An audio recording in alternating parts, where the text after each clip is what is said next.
पहली बार कोई एक ऐसी बैठक है जहां पर लोक जनशक्ति पार्टी के संस्थापक और मेरे पिताजी आदरणीय रामविलास पासवान जी मौजूद नहीं है।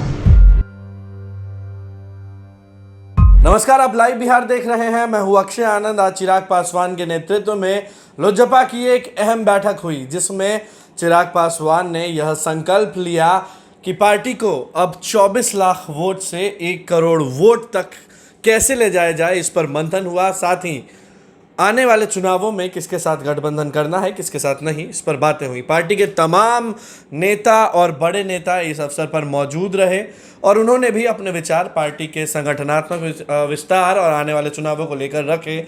इस बीच जब चिराग पासवान एक कहानी बता रहे थे अपने पिता से जुड़ी, तो वो भावुक भी हुए। अब आगे आप सुनिए कि क्या कुछ कहा है चिराग पासवान ने।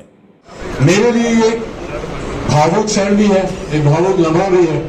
पहली बार मुझे लगता है कि पार्टी की कोई ऐसी बैठक जहां पे पार्टी के तमाम सांसद, पूर्व सांसद, विधायक, पूर्व विधायक, तमाम प्रत्याशी, तमाम महत्वपूर्ण नेता मौजूद हैं। और पहली बार कोई एक ऐसी बैठक है जहां पर लोक जनशक्ति पार्टी के संस्थापक और मेरे पिताजी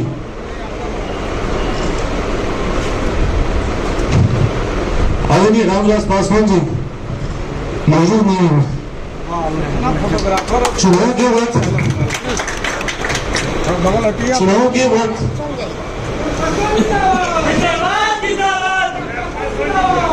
के वक्त जिस तरीके से उनका निधन हुआ, हम लोगों ने किसी ने कल्पना नहीं की थी कि पार्टी को या परिवार को एक ऐसे दौर से गुजरना पड़ेगा कि जब सबसे ज्यादा उनकी जरूरत होगी और उस वक्त वो हम लोग के साथ नहीं होंगे।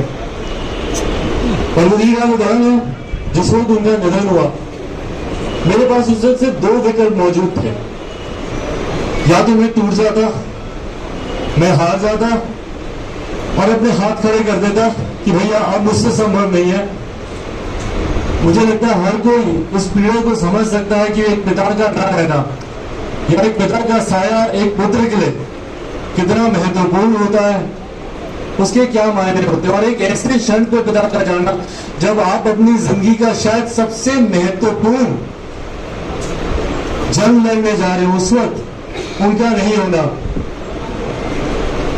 उस वक्त या तो मैं हाथ खड़े करके बैठ जाता और या फिर पिताजी की उन बातों को याद करता जब वो कहते थे कि शेर का बच्चा अकेले जंगल चीर के निकलेगा, गिदड़ का बच्चा होगा तो मारा जाएगा। मैं इस बात को साबित करना चाहता था कि मैं सही मायनों में शेर का बच्चा हूं। ना घबराया, ना विचलित हुआ, ना अपनी सोच से हिला, मजबूती के साथ। और बल्कि आज मुझे लगता है शायद पहली बार आप लोग के समझ होगी, आप लोग मेरे परिवार के सदस्य और परिवार के सामने ही इंसान अपनी भावनाओं को प्रकट कर सकता है। आज कहते रहे, जब तक वो वेंटिलेटर पर नहीं गए थे, उससे कुछ घंटे पहले भी जो मेरी बातचीत उनसे हुई थी, उसमें इन्हीं बातों को वो प्रमुखता से कहते रहे। मेरे लिए वो दिन भी बहुत भावुक भरा दिन था जब पार्टी ने अंतर्गतवा ये निर्णय लिया, पार्टी के तमाम सांसद और संसदीय बोर्ड द्वारा ये निर्णय लिया गया कि आज पार्टी अकेले चुनाव लड़ने की घोषणा करती है। उस दिन पापा होश में नहीं थे और उस दिन भी मैं काफी अपने आप को अकेला महसूस कर रहा था कि आज जो वो चाहते थे मैं उस चीज को करने जा रहा हूं। पर ये बातें मैं किसके साथ साझा करूं, किसको बताऊं। मम्मी को मैंने सारी बातें बताई और उन्होंने मुझे कहा कि जाओ पापा के पास, अस्पताल में है, वेंटिलेटर पे है, आईसीयू में है, पर तुम्हारी बातों को जरूर सुनेंगे, समझेंगे। जो उनसे कहना है जाके उनको बताओ, जो बातें करनी है उनसे जाके बताओ। पापा उस वक्त होश में नहीं थे, पर मुझे याद है पूरी रात मैं उनके बिस्तर के साथ बैठा हुआ, उनके हाथ को अपने हाथ में पकड़कर उनको मैंने सारी बातें बताई कि हम लोग अकेले चुनाव लड़ रहे हैं। आपका जो सपना था बिहार फर्स्ट, बिहारी फर्स्ट, क्योंकि उन्होंने उसमें कई अपने सुझाव दिए थे, उसका जिक्र मैंने उनसे किया कि उसी के तहत हम लोग चुनाव लड़ने जा रहे हैं। पार्टी के झंडे के तले हम लोग चुनाव को लड़ने जा रहे हैं। और सारी रात में उनसे सारी बातें करता रहा। और उसके बाद 8 तारीख को जब उनका निधन हुआ, मैं नहीं चाहूंगा कि कभी भी कोई भी पुत्र इस परिस्थिति से गुजरे। पापा का शरीर भी अभी घर पर नहीं आया था और क्योंकि उस वक्त समय कम था, चुनाव की घोषणा हो चुकी थी और पहले चरण के नामांकन के लिए आखिरी तारीख समीप थी और हम लोग को पहले चरण के प्रत्याशियों की सूची को सार्वजनिक करना बहुत जरूरी था। और मुझे इस बात का एहसास था कि हम लोग जब 9 तारीख को पापा को लेकर यहाँ पर आएंगे, 2-3 दिन सारे क्रिया के जितने भी काम होते हैं, अंत्येष्टि के जो काम होते हैं, संभवतः शायद उस वक्त समय नहीं मिल पाएगा। सोचिए 4 घंटे पहले मेरे पिताजी का निधन हुआ और 4 घंटे के बाद मैं बैठा था रात भर उस सूची को तैयार करने की पहले चरण में मेरे कौन कौन से प्रत्याशी चुनाव लड़ने के लिए उतरेंगे। और ये दिव्य शक्ति मुझे पिताजी द्वारा ही मिल रही थी। उन्होंने ही मुझे इतनी हिम्मत दी, इतनी शक्ति दी कि मैं उस वक्त भी अपने उस कर्तव्य को पूरा कर सका।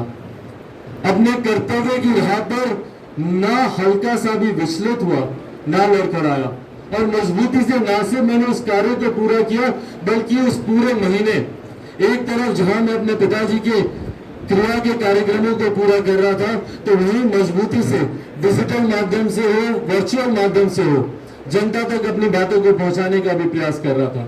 तो सुना आपने चिराग पासवान को। लोजपा को और मजबूत बनाने की मुहिम में राष्ट्रीय अध्यक्ष चिराग पासवान समेत पार्टी के तमाम नेता लग गए हैं। आप लाइव बिहार के साथ बने रहें, हर खबर हर अपडेट आप तक हम लेकर आते रहेंगे। आप सबका बहुत बहुत शुक्रिया। लाइव बिहार यूट्यूब पर सब्सक्राइब और फेसबुक पर लाइक जरूर करें।